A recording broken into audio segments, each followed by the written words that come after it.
We never intended investor-owned for-profit utilities to be the most profitable part of Wall Street. They weren't supposed to be the core of your 401k. They were supposed to be more equivalent to if you had a for-profit pipe company that was putting water and wastewater pipe in the ground. You just need enough profit to make the incentive, because profit can get in the way of good public interest decision-making. I'm Carolyn Parrs, communicator, coach, and host of Just Power, a podcast about creating a clean energy future without leaving anyone behind. Join me as we explore the technologies, policies, and human stories that can make clean energy not just sustainable for our planet, but accessible for everyone. Welcome to Just Power. So excited to introduce my guest today, a name that might not be a household one, but it should be, as he has spent over 4 decades being an energy champion for the people of Colorado. Jeff Ackermann was the chair of the Colorado Public Utilities Commission from 2017 to 2020, where he helped steer the state away from fossil fuels towards a more cleaner, more affordable energy. Before that, he served as the executive director of the Colorado Energy Office. And for those of you who remember the city of Boulder's battle to create its own municipality, Jeffrey was right there guiding those proceedings through the most crucial phases. These days, he's sharing his hard-won wisdom at Colorado State University's Center for the New Energy Economy, advising everyone from state legislators to utility commissioners. And today, on Just Power, we'll dive into his big idea, rethinking Colorado's energy assistance in the 21st century. That's where we're starting. So welcome, Jeff. Thanks. Wonderful to be with you. Yeah, so excited. What an illustrious career you've had, really. And thank you for all the great work you've done in energy. So important. I'm really curious on how it all began for you. How did energy become your life? That is a great question, and it's good. I think all of us probably have a through line, whether you realize it or not. I think for me, and I arrived in Colorado in 1981, throughout all that was actually an interest that goes back to, I can take you back to junior high school if you want, but I won't. Wow. Wanting to be a park ranger, but I think it was always just a passion for how humanity and the natural world interact. And so it was there, and then just a care for others that took me in the early days into what we used to call community action, and the war on poverty programs, and that came out of the community action, and that's where I learned about the weatherization program. So that took me into state government in the middle 80s, and was part of the program that continues to this day in a different part of state government, doing energy efficiency for income qualified people's homes. And I often advocate for folks and encourage folks who are trying to figure out their own careers to find a place like that. Join a program, join an organization working there, get a feel for it. And that took me steadily into the policy arena. Took me from there up through to managing that program, some time at the working for a public service company, now Xcel Energy, in product development of all things, learned marketing. That took me into the nonprofit world, into philanthropy. What is now Energy Outreach Colorado used to be the Energy Assistance Foundation. And from there, scored a scholarship to grad school and nonprofit management, and back and forth into working as an advisor to the Utility Commission, then getting encouraged to apply to run John Hickenlooper's energy office in the middle of his 8-year term. And then he appointed me to chair the commission, which was either a thank you gift or a punishment. I'm not sure. I know. Well, I don't know how hard it could be, but I have a friend in New Mexico. Mm-hmm.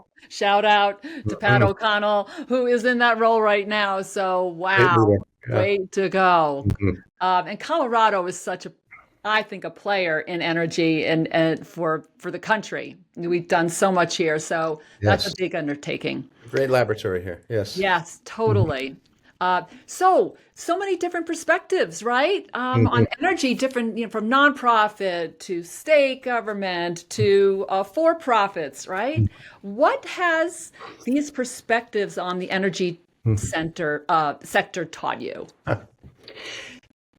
I think it's taught me that when you look at how we do business in the United States and here in Colorado, we have great systems in place. In a lot of ways, the systems are there. We have our version of market systems, our version of where regulation needs to engage with market systems, our version of how we do public decision making. And when I would talk to classrooms in college, grad school, classrooms, law school, often felt like I had to become the champion of regulation to explain to people that regulation really is, in a lot of ways, applied civics. It's the decision making in earlier times was done by legislatures. Legislatures used to set railroad tariffs and the like, and even tried first setting electric tariffs, but saw that it's a complex world. So we created a regulatory arena for that. So we have the systems in place. So I think that's really, what I've seen in that perspective is that the systems are there and they're great. And they even have glimpses of genius in them at times. And at the same time, I think we live in a time and place now where the demands on those systems are truly unprecedented. And so you have to kind of learn how to deal with the challenges. Those systems are intertwined, the challenges are intertwined, and we need to be willing to now critique our own systems and figure out how we make them better toward true public interest objectives. Yes. Yes, and that's what we're going to be talking about today, because a lot of those systems were created a while ago, right? And we're in a different time, Yes. right? How do we do what we do now? Before I get into diving into that, I did want to set it up. As you know, our podcast has a strong focus on energy equity and justice, and you've done so much work there. I would like to know from your perspectives, what does it mean to you? And what is your perspective on it? And equity and justice. Yeah. And I think the first thing I've slowly learned in this, and I give a lot of credit actually to having a wife who does a lot of work in that space as a volunteer in doing justice work in multi-faith arenas and working with equity and justice and anti-racism, and realizing the first thing you have to realize is I sit here as a middle-aged, middle-income white male. In that, as such, I inherently have probably the worst perspective on what it means to need to advocate for equity and justice.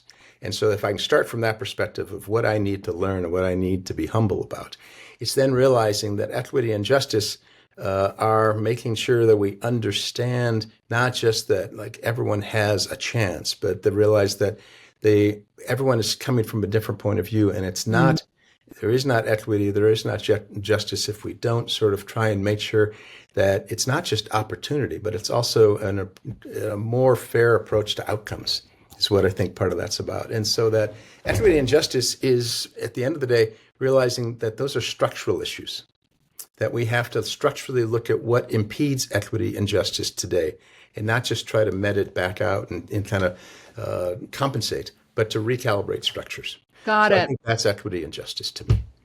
Thank you for saying that. Now, you were so involved in the regulatory processes, right? How could it be improved there, right? Which is so important.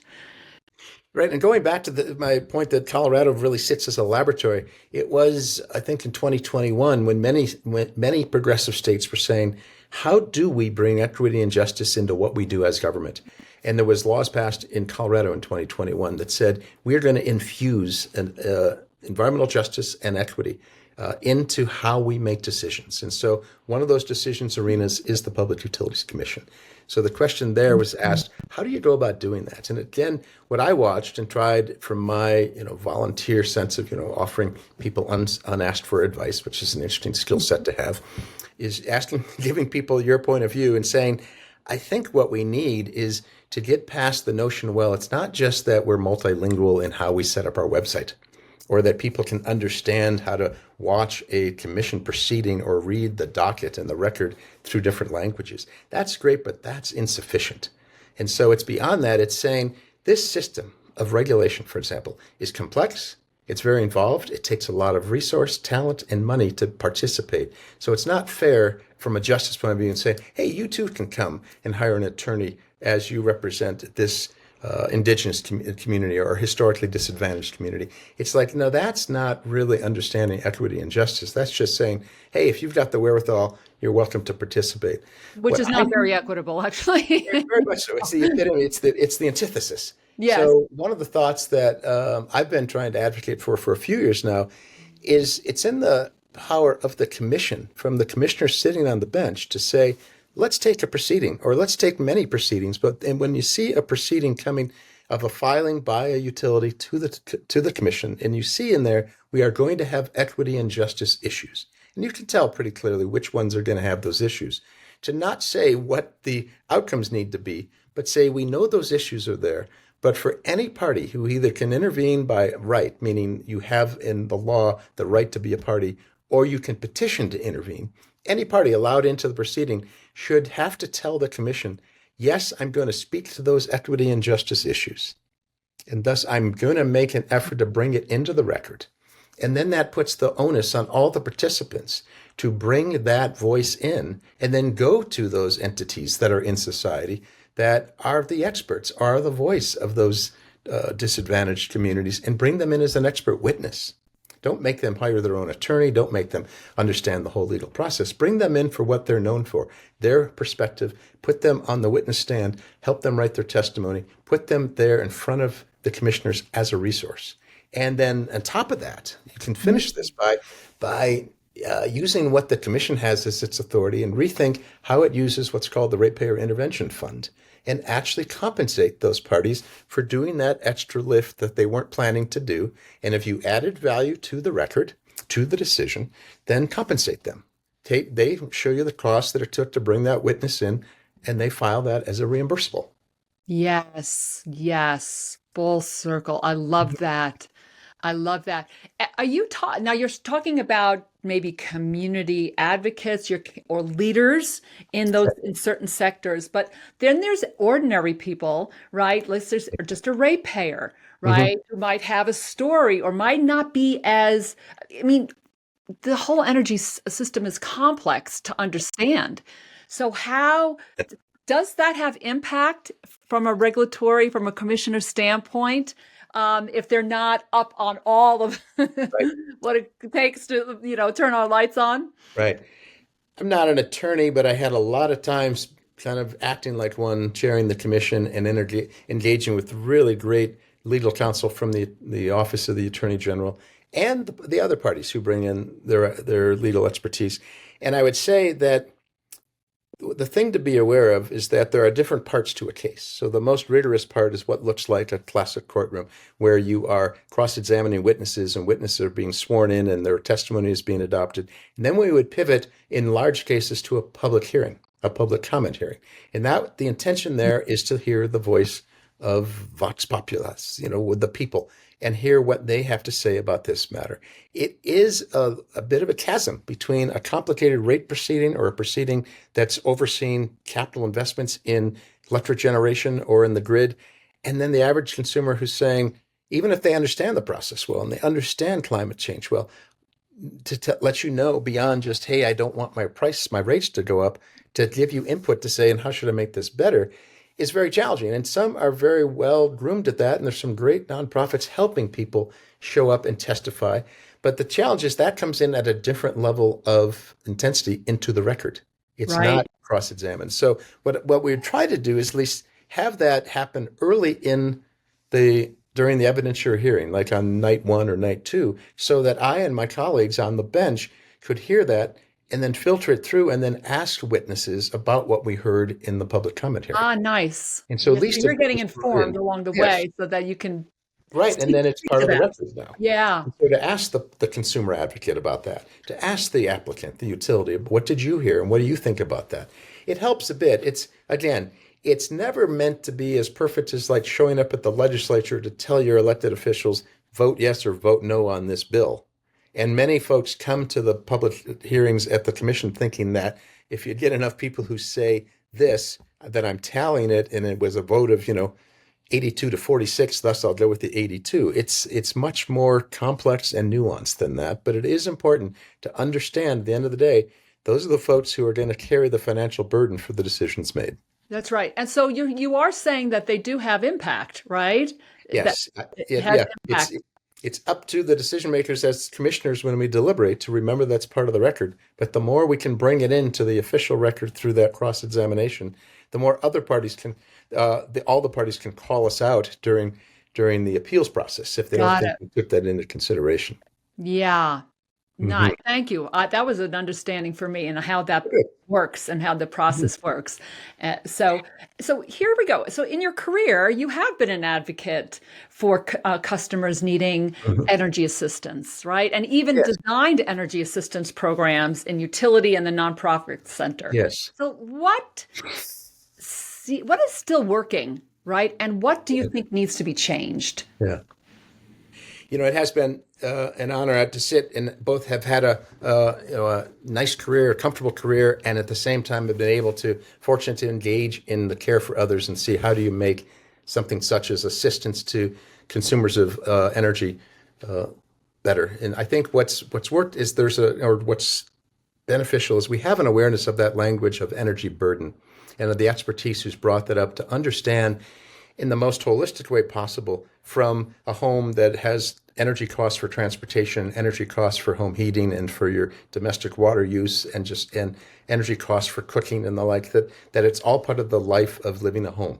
And so we understand that, and we understand what is quote unquote an average home's amount of reasonable cost. The same way we've had numbers in our mind for decades of what's a reasonable amount you spend on rent or home ownership kind of thing as a part of an income. So we at least have a context for that.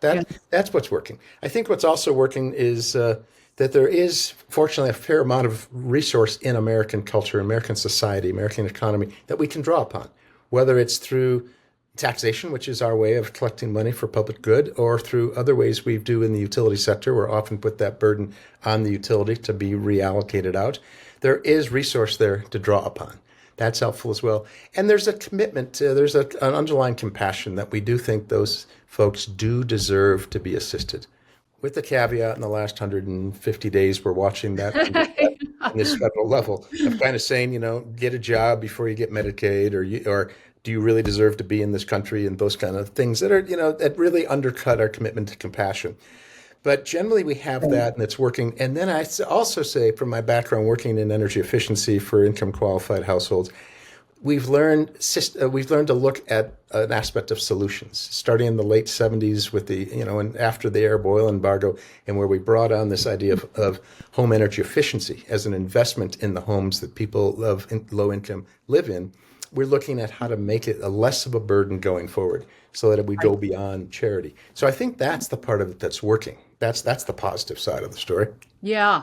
Those things are working, but you did write a paper right. on rethinking, which is a perfect way, and that there's things that can be changed now because it has changed. Our world has changed. So you want to explain that concept maybe? Yeah, happy to. Because I think what struck me both again is that as the world's gotten more complex, as living in the United States has become more complex, what isn't necessarily working is that we put our emphasis heavily on a charity-based approach to energy assistance and energy burden still. There is that component I mentioned about energy efficiency, but a lot of the other assistance is really the perpetual extraction of resources from one or two or three pots and then reallocating to others.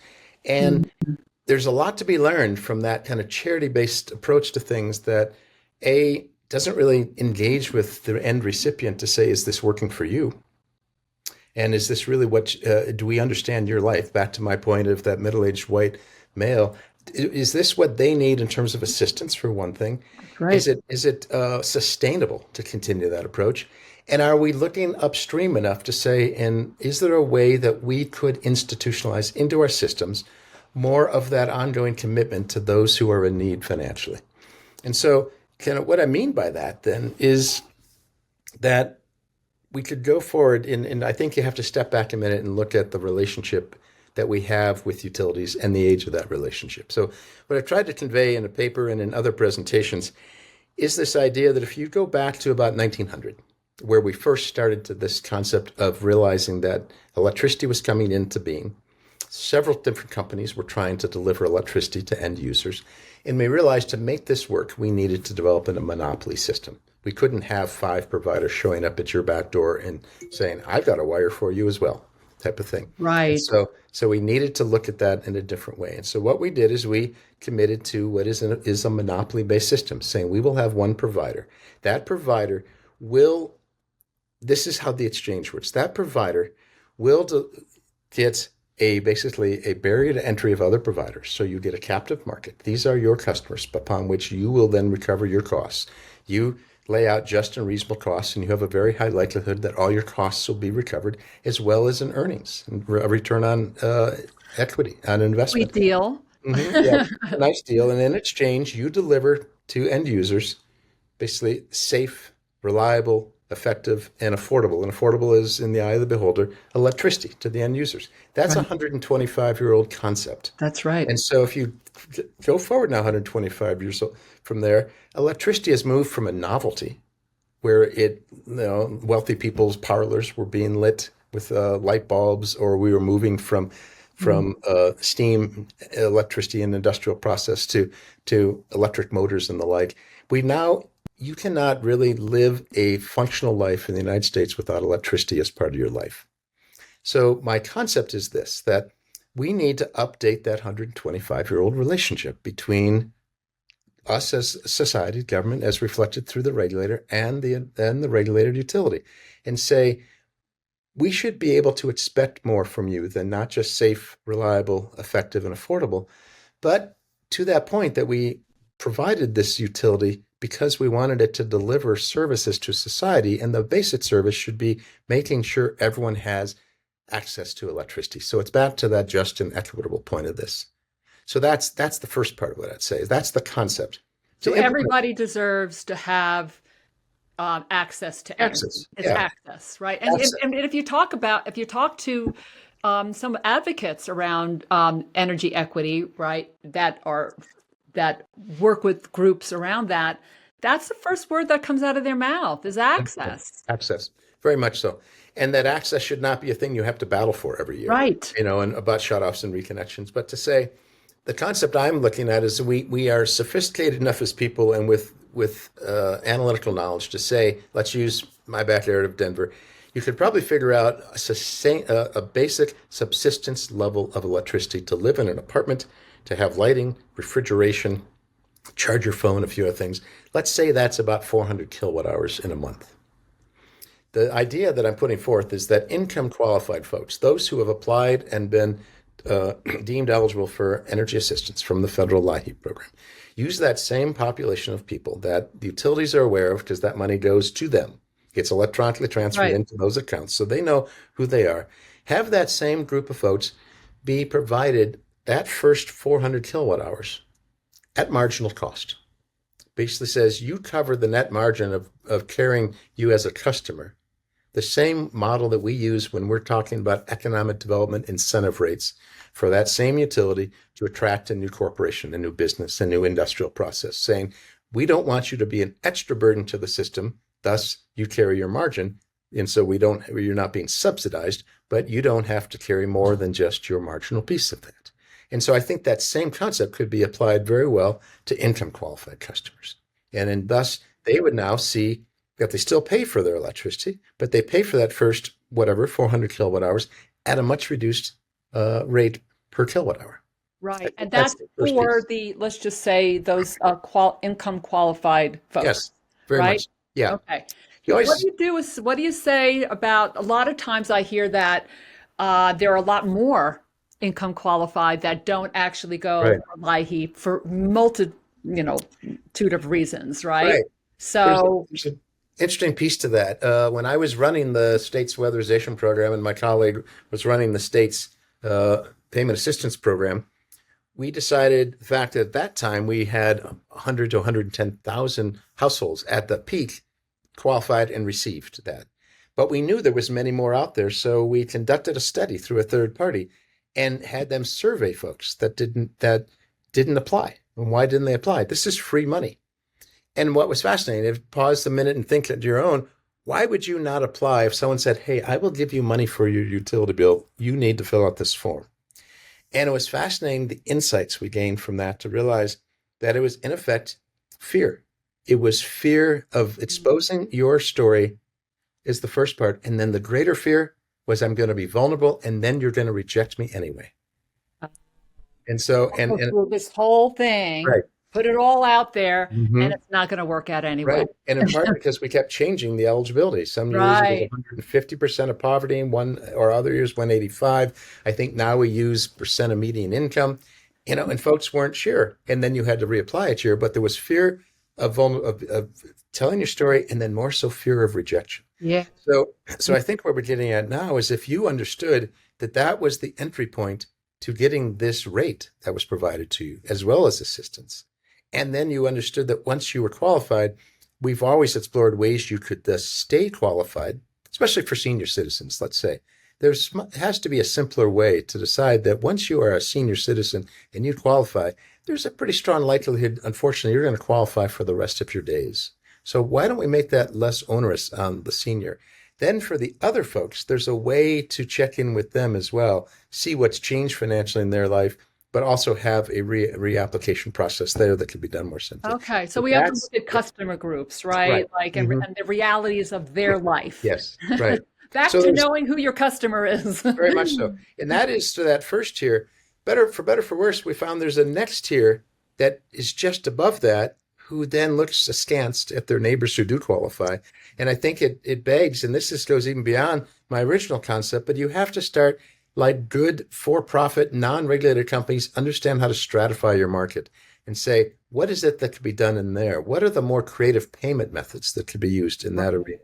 What are the ways to stretch out? And there's some good work being done in balancing out, and average payment plans and things like that. And there's other ways that you can work with those customers to make sure they understand how to manage their use differently, and then keep working up to then, because this shouldn't just be for income qualified. Everyone wants to know how the system's going to work for them, all the way up to if you are fairly affluent, how does the grid work for you when you have solar and storage to update our whole logic around you as a self-producer who maybe wants to do transactions with your surplus more creatively than the way it's done? I think there's great opportunity there as well. I think there is. I'm not sure the utilities and things. And it is a deeper piece. The former Governor Ritter, Oh, and other show we need to deal with yeah, that. our office explored some of that. That's a whole nother time and place of the future of net metering. But yeah, there's work to be done there as well. Okay. So what Hmm. I'm hearing you say is that the utilities provide a basic level of service, right? Hmm. For income qualified customers Right, at the lowest unsubsidized cost right. policy, That right? marginal And cost rate. right. Hmm. Okay. Because I was going to ask about what about that moderate income Hmm. person who is struggling, and we hear they're Sure. struggling, right? Yep. One third, half to one third Americans struggled last year Yes. apparently to pay their bill at some point. What do we do about that? What I'm hearing you say is that every level has to be examined, Sure. right? Like, for example, not only to the income qualified, but to others, we did some great work when I was running the energy office, and it's continued on and expanded to make sure we are building out as many community solar facilities as possible, and then dedicating some portion of those to income qualified. So that it's not, again, that it's free to them, but we found some ways that when you make that investment in a community facility like that, it greatly reduces the cost per kilowatt hour of the output, especially if you can get donated land or other sorts of things like that. So the next tranche after that first 400, let's say, of next 200 coming from a solar facility could come in at a greatly reduced rate as well. You could also have a version of that into the moderate income market and say, what's Okay. a product that could be in there that where they pool their resources? I think more truly community-based products like that adjacent to those own neighborhoods where folks have a greater appreciation of where your electricity comes from could be done in ways like that. Yeah. Right. Mhm. Is there a win-win here for utilities? I mean, it's really looking at how their business model is. There True. there might be some treasures, or that they have, or just strategies that they haven't even thought about, innovation as well, because You know, it sounds like you're taking some of their profits away, right? it's always been that issue. All these creative things. The same with energy efficiency. It's often felt like you are really pressing upon their business model Yeah. as it's talked about and saying, okay, I understand you get your returns, you get your costs covered from rates, and you get your earnings in that rate as well. That we have to, I think, come up with a different way to think about that earnings. You should still want to have incentive in there. You still want to have profit in there. Yeah. I go off in a direction in my mind too to realize that we do need, profit works. Profit's an incentive, and we do have a lot of for-profit utilities that, you mentioned in the opening about Boulder's attempt to look at how to take profit out of this. I think at the same time, though, we need to realize that we live in a society where we use these words almost like they're holy about markets and free enterprise and for-profit, and realize that we never intended investor-owned for-profit utilities to be the most profitable part of Wall Street. They weren't supposed to be the core of your 401k. They were supposed to be more equivalent to if you had a for-profit pipe company that was putting water and wastewater pipe in the ground. You don't want you just need enough profit to make the incentive, because profit can get in the way of good public interest decision making. I just to go off on a tangent for a minute, I'd say the same is true that we've moved from a lot of nonprofit to for-profit hospitals. I don't know if an emergency room, I want the physician implicitly in the back of their mind making a profit-based decision on the care of this critical situation. Not that it's happening consciously, but their models are probably built in to say, what can we afford and still pay the shareholder? That's true. And what kind of insurance do you have, right? Do you have Blue Very much. Cross, or do you have, Medicare, Right. right? We walk that all the time and saying, Yeah. is this the place where we want profit to be the driver of carrying out? Because back again, we started this concept of a monopoly utility as a way to deliver something in the public interest. That's right. And there weren't that many customers back then, Right. as you said. It's not like everyone was using it, but it became that way. Yet we still have the same model, and things need to be changed, right? Right. Because this model is going to change in front of us the more than you realize. It's changing on the wholesale end all the time. It's changing with data centers. A lot of change is coming. And if we're not careful, a lot of that's going to kind of cascade down onto the least able to pay for the system that's left behind. Yeah, that's so true. So here's a question. Do you think that the high level of financial return that say an investor-owned utility has is still justified by its low level of risk, business risk, I should say, where we are today? Is that something that's on the chopping block? I think in the heart of that question is that phrase about risk, because risk and return should have a relationship to them. And so that in the non-regulated market, generally, the greater the risk you take, the greater the return. But also there's a risk that you won't get the return. So we need to understand that correlation. I think, for example, that we are past the time of a one-size-fits-all return on equity for the utility. The utility is a complex entity. There are a lot of capital parts to that utility. Some of it is fairly tried and true and probably doesn't need a lot of incentive to go and put forth the next backbone customer data system, for example. That's probably a fairly low return investment, but you should still make it and get a return. But if you are out on the edge trying a different approach to an alternative to a substation, for example, that's either aging out or at capacity, and you try out some other technologies, there's a risk involved there. We want to encourage you to take that reasonable risk, so maybe your return there should be higher.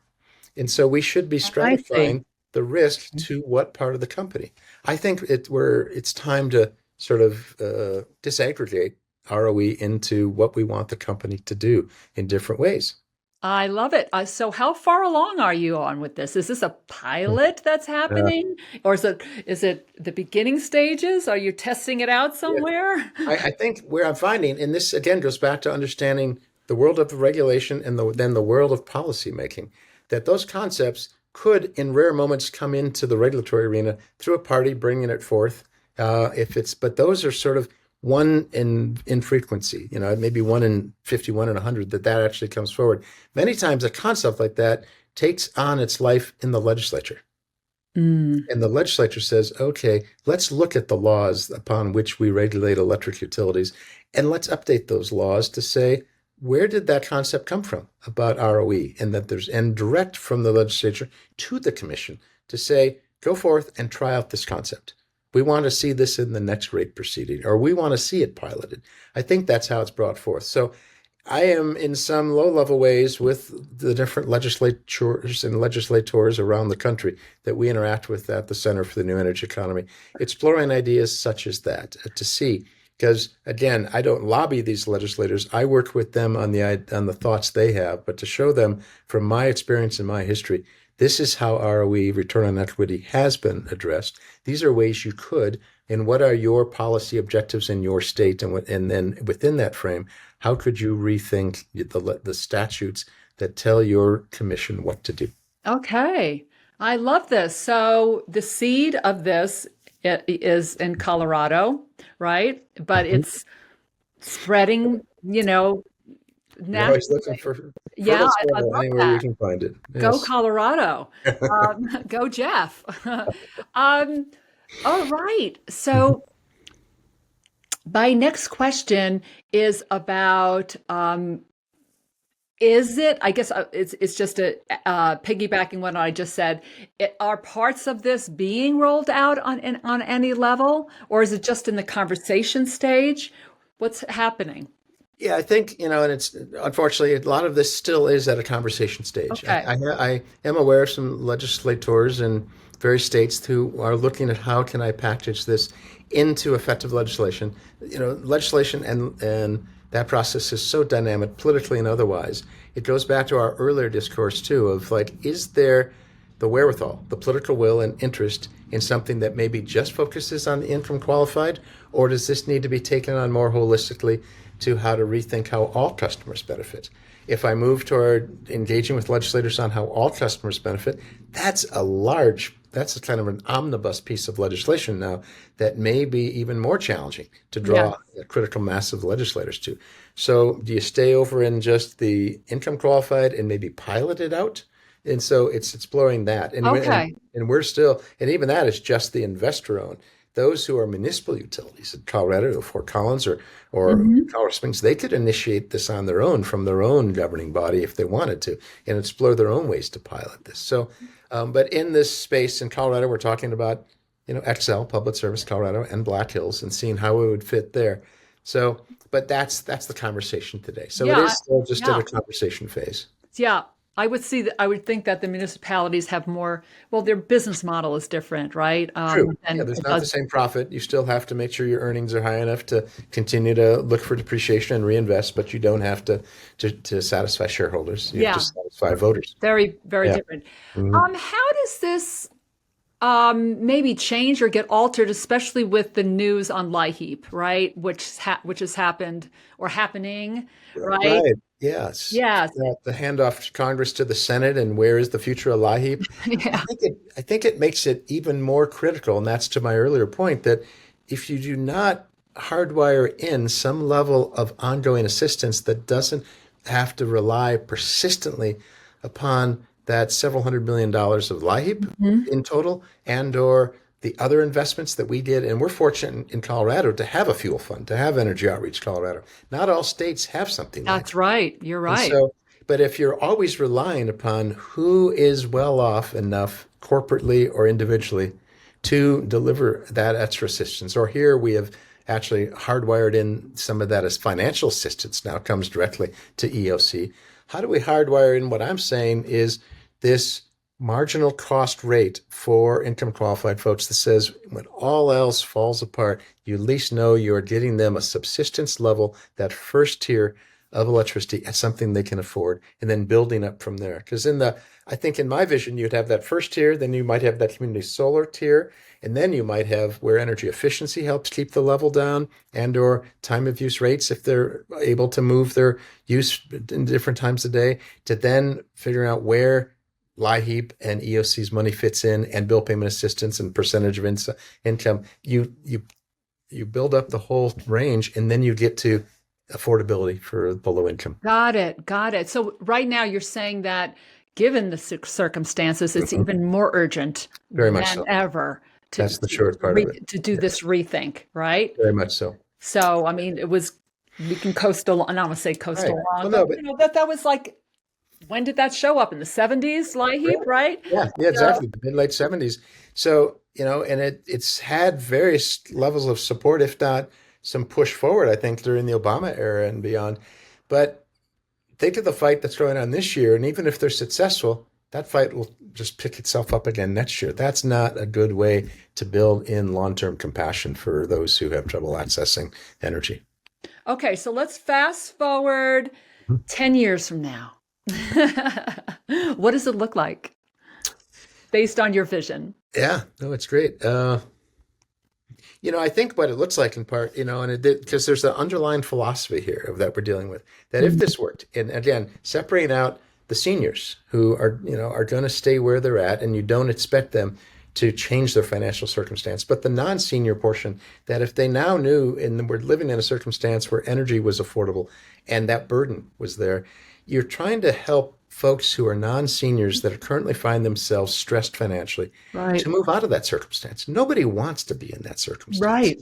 That's a strange misnomer that gets thrown into congressional conversations, as if there's people riding along on a lucrative lifestyle of poverty that just doesn't exist. But so you make energy affordable, and if we're doing this well, then you add that same logic to several parts of life. I think that's the holistic sense, is what does it take to live a functional life in the United States? What are the things you need?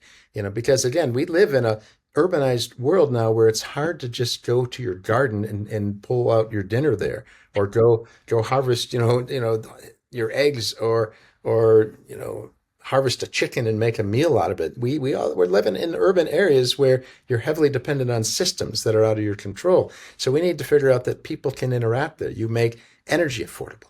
You make education accessible. You make healthcare accessible. These are the things that burden people's lives. And if we can stop those burdens, the energy being part of that, then you're moving people into, non-low income existence, and financially are contributing even more. We all benefit from that if we see the unifying nature of what I'm saying there, is that when you're looking out for others and they are truly moving up that path that we all want to move up, society's better off. Everyone wins, right? That's the vision. Yeah, I love that. I didn't live in Colorado when you were at the helm there, right? But boy, oh boy, I'm all for what you just said. So yeah. In closing, Jeff, you've spent decades working in a space where progress can be slow, right? What sustains you personally through the inevitable setbacks? That is a wonderful question we should all be asking ourselves. I think what sustains me personally in that is that I think there is a sense for all of us of a calling to make sure that I'm doing something that outlasts my own lifetime. And that we should all be thinking about our life in those ways. And it's not, how do you measure your life? And it's not, did I win against my peers type of thing, but did I contribute enough that, it goes back to when I went camping as a kid with my parents and my older brothers, and we would close down the tent trailer and hitch it up. And my dad would always look around and say, let's make sure the campsite's nicer than the way we left it. Right on. So this was embedded in you as a little boy. Back when I got that desire to be a park ranger. Yep. Right. And here you are today advising Exactly. politicians and legislators. So thank you so much. How can people learn more about you and your work?